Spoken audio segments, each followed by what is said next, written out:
नए हो तो सब्सक्राइब करो, वो जो लाल वाला बटन है उस पर फूट फेंक के मारो या फिर मोमबत्ती, मुझे नहीं पता, बस क्लिक हो जाना चाहिए। निहाल वडेरा ने जो कैच पकड़ा था, अंपायर ने वो नॉट आउट करा दिया था, उसके ऊपर मैंने वीडियो रात को की थी जो आपने देखी थी। मैं सिंसियर अपॉलॉजी करता हूं सबसे पहले कि वो मिस्टेक हुई मेरे से भी, जैसे अंपायर से मिस्टेक हुई मेरे से भी मिस्टेक हुई। मैंने भी उसके ऊपर वीडियो की और एक्सप्लेन किया था कि एक्चुअली में ये नॉट आउट ही है, मगर मुझे एक प्यारे दोस्त की एक कॉल आई और उन्होंने बड़ी तफसील के साथ मुझे इसके ऊपर समझाया और मुझे काफी हद तक समझ भी हुआ। फिर मैंने करेक्शन की और मैंने सोचा क्योंकि मैं वीडियो की हुई है और मैंने गलत इन्फॉर्मेशन दी है तो मैं इसके ऊपर करेक्ट इन्फॉर्मेशन आपको जरूर दूं। नटशल ये है कि वहां पर मां सदाकत आउट थे।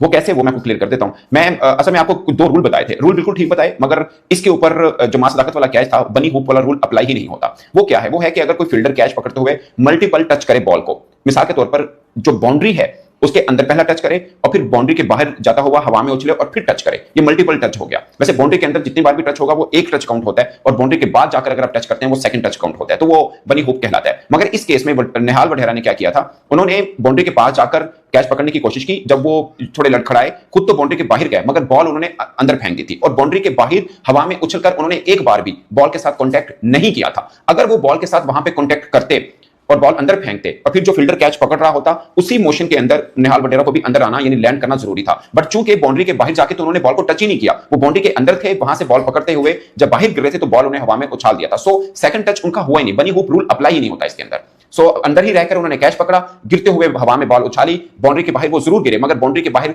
कहीं पर भी एक बार भी आकर एयरबॉर्न उन्होंने बॉल टच नहीं किया था। सो ये रूल उन पर अप्लाई नहीं होता था, ये एक क्लियर कैच था और इस पर मां सदाकत को आउट करार दिया जाना चाहिए था। यहां पर अंपायर से गलती हुई और उसका यह हुआ कि मां सदाकत नॉट आउट गए और फिर उन्होंने एक अच्छी इनिंग खेली और पाकिस्तान मैच जीत गया। खैर, जहां पर मां सदाकत का वो कैच था उससे पहले भी डैमेज डन हो चुका था, but it's about cricket rule कि वो ठीक था या गलत। तो रूल ये बताता है कि वहां पर मां सदाकत जो है वो क्लियर आउट थे और अंपायर से गलती हुई। अब भारतीय क्रिकेटर्स भी अंपायर के साथ एहतजाज भी कर रहे थे, कुछ शिकवा भी कर रहे थे, वो किस हद तक कन्विंस कर रहे थे। ऑफ कोर्स उस लॉ के ऊपर बातचीत चल रही थी। अगर प्रीवियस रूल के ऊपर चले, वैसे अक्टूबर के अंदर ये चेंज हुआ है, उसके अंदर जो कमेटी जिसने चेंज किया था उसमें पाकिस्तानी अंपायर भी शामिल थे। बट ये जो रूल चेंज हुआ उससे पहले क्या था, उससे पहले ये था कि आप अगर बाउंड्री के अंदर रहकर बॉल को हवा में उछालते हैं, फिर आप बॉल बाहर चला जाता है, आप बाहर भी जंप लेके अगर हवा में रहकर बॉल को अंदर बाउंड्री की तरफ खींचते हैं और दूसरा फील्डर और आपका साथी फील्डर कैच पकड़ लेता है और आप बाउंड्री से बाहर भी रहते हैं तो वो आउट करा देता था। मगर अब रूल ये बनाया, इसको बनी हुप बोलते हैं कि मल्टीपल टच आपने किया, जब आप बाहर से जाकर टच करेंगे और हवा में उछलकर तो फिर उसी मोशन के साथ आपको बाउंड्री के अंदर आना पड़ेगा।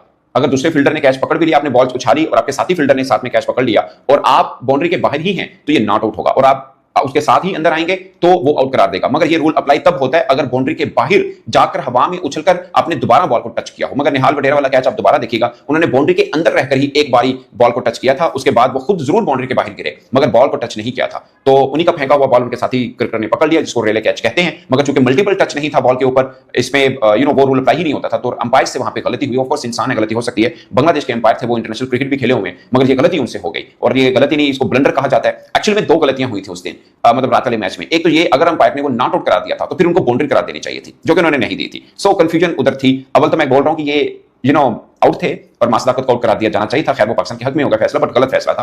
और दूसरा गलती ये हुई कि अगर उनकी कैलकुलेशन के मुताबिक ये नॉट आउट था तो फिर उन्होंने बाउंड्री क्यों नहीं दी थी। ये एक छोटी सी मिस्टेक, छोटी सी नहीं ब्लंडर था एक्चुअली में। दो इस तरह से फैसले ये गलत हुए थे और वो पाकिस्तान के हक में गए और उसका पाकिस्तान वन साइडेड सिंगल हैंडली जिसे बोलते हैं वो मैच पाकिस्तान भारत के खिलाफ जीत गया था। वैसे ये इमर्जिंग एशिया कप कह लें या राइजिंग स्टार चैंपियनशिप, इसको नाम दे लें जो मर्जी दे लें, बट इसमें अंपायरिंग हम देखते आए हैं कि काफी हद तक जो जिसे आप कह सकते हैं क्वेश्चनेबल है। अब शायद कुछ लोग इससे एग्री ना करते हैं, बट मुझे लगता है कि आशुतोष शर्मा को जो साद मसूद ने एलबीडब्ल्यू किया था वो भी शायद थोड़ा सा डाउटफुल था मेरी नजर के अंदर। मुझे लगता है कि शायद वो भी मेरी नजर में, अगेन वो चूंकि रिव्यू अंपायर ने तो रियल टाइम में देखा और उन्होंने फैसला दे दिया, मैं अगेन ह्यूमन एरर हो सकता है, बट मुझे लगता है वहां पर भी शायद अंपायर से वो पलम तो नहीं था, ये तो तय बात है। अब वो रीड उन्होंने कैसा किया और किस तरह से दिया, बट मेरी नजर में वो डाउटफुल आउट था। मेरे ख्याल में शायद वो क्लियर आउट नहीं थे, बट अंपायर ने आउट दिया, वो भी पाकिस्तान के हक में गया क्योंकि आशुतोष शर्मा उनके बहुत जबरदस्त किस्म के बल्लेबाज थे। बट पाकिस्तान ने बैटिंग बॉलिंग दोनों तरफ से भारत को नॉकआउट किया कल के मैच में और कहीं पर नजर नहीं आया भारत। अगर शुरुआत में शुरू के 9 ओवर आप अगर देखें तो बहुत शानदार आप कह सकते हैं कि बल्लेबाजी हुई भारत की तरफ से। एक खिलाड़ी उनका प्रेम जल्दी आउट हो गया था, उसके बाद नमनधीर और सूर्यवंशी थोड़ा बेहतर खेले थे। बट जो पाकिस्तान ए वर्सेस इंडिया ए का मुकाबला था, मगर दो तीन चीजें जो है ना वो अंपायर्स ने यार डंडी मारी है। वैसे आपस की बात, अंपायरिंग आप देखें, एशिया की अंपायरिंग बहुत ही फारिग है यार। मतलब जो एसीसी में बड़ी फारिग थी, आपस की बात है। ट्राई नेशन में बुरी थी, एशिया कप में बहुत फारिग थी, अभी फारिग है, कोई दो राय नहीं है इसमें, सच बात है। अच्छा मेरी बात सुने, कि ये जो कल मां सदाकत वाला कैच था, असल में अब आपने मुझे ये बताना है कि यहाँ पे रूल क्या है, क्या नया रूल लागू हुआ, और क्या जो कैच उछाल के जो फील्डर इनसाइड खड़ा था उस तक जो बॉल पहुंची वो डबल टच था, सिंगल टच था, लोग टच टच में ही बिजी हो जा रहे हैं, फंसी जा रहे हैं, उनको पता नहीं चल रहा यार है असल क्या। अब आप बताएं जरा असल में रूल क्या है और अप्लाई कौन सा रूल हुआ है। शेर भाई, मैंने इसमें ना रात को एक वीडियो की थी और मैंने 2 क्रिकेटर से बात की थी। मैंने कुछ रूल पढ़ा, 2 क्रिकेटर से बात की, मैंने वीडियो बनाई, तो मुझे सुबह एक बड़े प्यारे दोस्त हैं, उनकी मुझे कॉल आ गई, कहते भाई साहब एक मिस्टेक हो गई आपसे। उन्होंने फिर मुझे क्लियर किया, मैंने फिर क्लैरिफिकेशन वीडियो भी डाली इसके ऊपर। अब मैं आपको बताता हूँ। पहले एक माइकल नेसर ना बिग बैश में 2023 के अंदर उन्होंने कैच पकड़ा था, उन्होंने बाउंड्री के बिल्कुल जैसे जंप लेते हैं ना, बॉल पकड़ा और फिर बाउंड्री के बाहर चले गए, फिर हवा में उछल के बॉल को अंदर फेंका और बाउंड्री के अंदर आए और कैच पकड़ लिया, आउट करा दे दिया। तो अब जितनी क्रिकेटिंग के खास बात ऐसी हैपनिंग होती है कि जिसके बाद ना वो फिर बैठक होती है एमसीसी की, यार नहीं ये रूल को चेंज करने की जरूरत है। तो उसके बाद एक कमेटी बनी, उस कमेटी में पाकिस्तानी अंपायर भी शामिल थे। सो उस कमेटी ने फिर डिसाइड किया कि ये आइंदा से आउट नहीं होगा। अब रूल ये है, अब मैं आपको रूल एक्सप्लेन कर देता हूं दोनों तरह से। ये जो रात को कैच पकड़ा निहाल वडेरा ने, वो रेले कैच बोलते हैं, जिसमें 7 वाला खिलाड़ी भी आपके साथ इन्वॉल्व हो, एक सोलो एक रेले। मैं पहले रेले एक्सप्लेन कर देता हूं जो रात को निहाल वडेरा ने पकड़ा और वो आउट था। वो कैसे मैं आपको बताता हूं। उन्होंने बाउंड्री दायरे के अंदर रहकर पहला टच दिया हवा में आकर, ठीक है, फिर वो बाउंड्री के बाहर जाकर लैंड कर दिया, मगर बॉल उन्होंने अंदर फेंका और बाउंड्री के बाहर खड़े होकर एक बार भी उन्होंने टच करके दोबारा हवा में आकर बॉल को नहीं छेड़ा। सो जो टच था वो बाउंड्री के अंदर था, जो टच था वो बाउंड्री के अंदर। क्लियर हो गया आपको। वो बाहर भले वो गिर गए, मगर उन्होंने उससे पहले बॉल अंदर डाल दिया, वो साथी खिलाड़ी ने पकड़ लिया, वो आउट करार देगा। अब मैं इसी में आता हूं, अगर निहाल वडेरा एक बार ये करते कि बाउंड्री के अंदर ही रहकर हवा में रहकर बॉल को टच करते और फिर बाहर जाके फिर हवा में आते और बॉल को टच करते, तो फिर निहाल वडेरा बाउंड्री के अंदर लैंड करते। आप मेरी बात समझ रहे हैं? अगर बाहर आकर भी हवा में उछलना पड़ता, हवा में उछलना पड़ता और फिर दोबारा बॉल को टच करते, अगर दोबारा वो टच करते तो फिर वो उसी मोशन के साथ बाउंड्री के अंदर लैंड करते तो कैच हो जाता, तब भी आउट था। बट अगर वो बाहर रह जाते और कैच अंदर पकड़ा जाता, लेकिन एक बार टच उनका बाउंड्री के बाहर हो चुका होता, हवा में भले हो चुका था, तो वो छक्का था। अब कल अंपायर से 2 ब्लंडर हुए। एक तो ये कि वो आउट था, उसने आउट करा नहीं दिया। नंबर 2, अगर उनके मुताबिक नहीं था, फिर बाउंड्री करा क्यों नहीं दी? नहीं, बाउंड्री के बाहर तो बॉल तो गया ही नहीं, बाउंड्री कैसे हो जाती? बाउंड्री होती है ना, फिर मैं वही तो रूल बता रहा हूं आपको। अच्छा अच्छा अच्छा अच्छा। अब मैं वही बता रहा हूं कि अगर आपने एक बार बाउंड्री के अंदर आके हवा में उछल के बॉल फेंक दिया, फिर बाहर चले गए आप, फिर हवा में उछल के आपने बॉल को अंदर फेंका, अगर फील्डर कैच भी कर देगा तो ये छक्का होगा। लेकिन चूंकि निहाल वडेरा ने दूसरा टच ही नहीं किया था, उसने एक ही टच किया था। समझ आ गई आपको? क्लियर होगी? अब मैं आपको बताता हूं। अब मल्टीपल टच के ऊपर आ जाते हैं। अब निहाल वडेरा ने एक टच किया था। मल्टीपल टच ये होता है कि अगर बॉल को एक से ज्यादा बार आप छेड़ा जाए तो इसको मल्टीपल टच कहते हैं। मगर इसमें भी एक एम्बिग्युइटी है। अगर आपने बाउंड्री के अंदर रहकर 10 दफा भी जो छालता ना, बॉल बाहर जा रही है, फिर आपने टच, वो 10 दफा वाला एक ही टच काउंट होगा, क्योंकि आपने बाउंड्री के अंदर टच किया हुआ है, ठीक है। और अगर एक बार आपने अंदर टच किया और बाहर जाकर फिर हवा में उछल के दूसरा टच कर दिया, भले हवा में उछल के किया, वहां पे रूल अप्लाई होता है। उसको बोलते हैं डबल टच हो गया, या मतलब वो 2 दफा टच हो गया, जितनी बार भी समझ, ठीक है। फिर लैंड करने से पहले उसको बाउंड्री के अंदर लैंड करना है, बाहर नहीं लैंड करना फील्डर को। ये रूल है एक्चुअली में। सही समझ आ गई आपको? क्लियर हुआ नहीं क्लियर हुआ? मेरा ख्याल है मुझे तो क्लियर हो गया और देखने वाले को भी क्लियर हो गया। तो इट मींस कि कल का जो ये एम्बिग्युइटी जो क्रिएट हुई वो असल में नॉट आउट नहीं था, आउट था।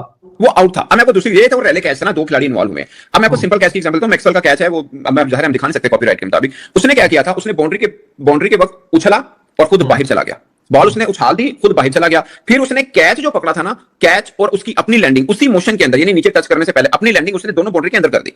अगर सिंगल इन्वॉल्व है तब भी वो आउट होगा, आउट होगा, ठीक है। अब मैं आपको एक और एग्जांपल देता हूं। बात अक्सर देखते हैं कि एक फील्डर ना वो अकेला ही होता है, कैच करने की कोशिश करता है, काफी जंप लेता है, कैच नहीं होता, मगर वो बॉल को उछाल देता है और बॉल उछल के बाउंड्री के बाहर जाती है, बट हवा में होती है। वो फिर बाउंड्री के बाहर जाके हवा में ड्राइव मार के बॉल को अंदर फेंक देता है। ये वर्ल्ड कप में एक बार मैथ्यूज ने किया था, ठीक है। अब ये छक्का करार दिया, अब ये छक्का करार दिया जाएगा। पहले ये फील्ड था, पहले था कि ओके ये फील्ड हो गया, क्योंकि बॉल नीचे टच ही नहीं की बाउंड्री से भाई, मगर अब चूंकि फील्डर ने टच कर दिया, भले फिर बाद में हवा में जाकर उसने किया, तो ये छक्का हो जाएगा।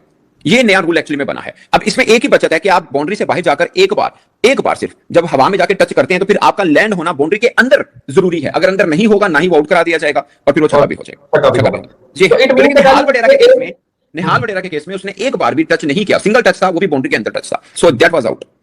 सही, दैट वाज आउट। अच्छा, ये जो अंपायर थे, अंपायर तो बांग्लादेशी थे और वो मैच भी, क्रिकेट भी खेल चुके हैं। तो जब ये रूल, ये आई थिंक सो कि अक्टूबर में ये रूल अपडेट हुआ, अक्टूबर में हुआ, बिल्कुल। जी। अगर ये अक्टूबर में हुआ है और अंपायर क्रिकेट भी खेल चुका है और उसको ये नो हाउ भी है और थर्ड अंपायर से उसने कंसल्टेशन भी किया है, तो ये इतना बड़ा ब्लंडर तो नहीं होना चाहिए था। वैसे आपस की बात, इंसान है, हो जाता है, पर इंटेंशन के ऊपर तो नहीं कर सकते, काबिलियत के ऊपर जरूर कर सकते हैं, इंटेंशन के ऊपर नहीं कर सकते। हां, सही काबिल भी है, क्रिकेट भी खेली हुई है, रूल्स भी जानते हैं आप ना। पाकिस्तान की जो मैच के चीजों के ऊपर कोई प्रॉब्लम आ जाता है, मैं क्रिकेटर से पूछ लेता हूं, या कभी कोई मेरे 1-2 दोस्त अंपायर हैं, उनसे बात कर लेता हूं। तो अब जो अवेलेबिलिटी के ऊपर बात होती है। अब सीन ये है कि क्रिकेटर से फोन करके पूछेंगे ना, वो उन बेचारों को नहीं पता होता, कई चीजों का नहीं पता होता, भले वो क्रिकेट खेल रहे हैं। मैं आपको छोटी सी एग्जांपल देता हूं। आपको याद है मेलबर्न के अंदर पाकिस्तान इंडिया का मैच था, वो फ्री हिट के ऊपर नवाज ने बॉल किया, बोल्ड हो गए थे विराट कोहली, पाकिस्तानी क्रिकेट कहती सिंगल कैसे है, याद है? हालांकि वो क्रिकेटर हैं, लेकिन नहीं पता रूल। लाजमी नहीं क्रिकेटर को बताओ, अंपायर को पता होता है। उसकी वजह ये है, ऑफिशिएट मैच अंपायर ने कराना होता है, रूल उनको पता होना चाहिए। अगर कोई नया रूल आया तो क्रिकेटर्स को भी बता देना चाहिए टीम मैनेजमेंट बताया भी जाता है, ऐसा नहीं है कि, लेकिन इतनी एक्सप्लेनेशन, इतनी निटी-ग्रिटी अमूमन नहीं होता। अब ये जो फील्ड वाला कैच होता है ना, ये कौन सा हर रोज ऐसे मामला होते हैं। बट अगर किसी क्रूशियल मैच के अंदर ऐसा हो गया और वही प्लेयर खड़ा हो गया और वो मैच भी बनने लगा गया, तो फिर तो मामला बड़े खराब होते हैं ना। तो फिर ऐसे अगर तुम लोग नए हो तो सब्सक्राइब करो, वो जो लाल वाला बटन है उसके साथ स्कैम करो या फिर महफिल जमाओ, मुझे नहीं पता, बस क्लिक हो जाना चाहिए। अब मैं भी जा रहा हूं, मुझे पार्क में स्टंट्स मारने जाना है।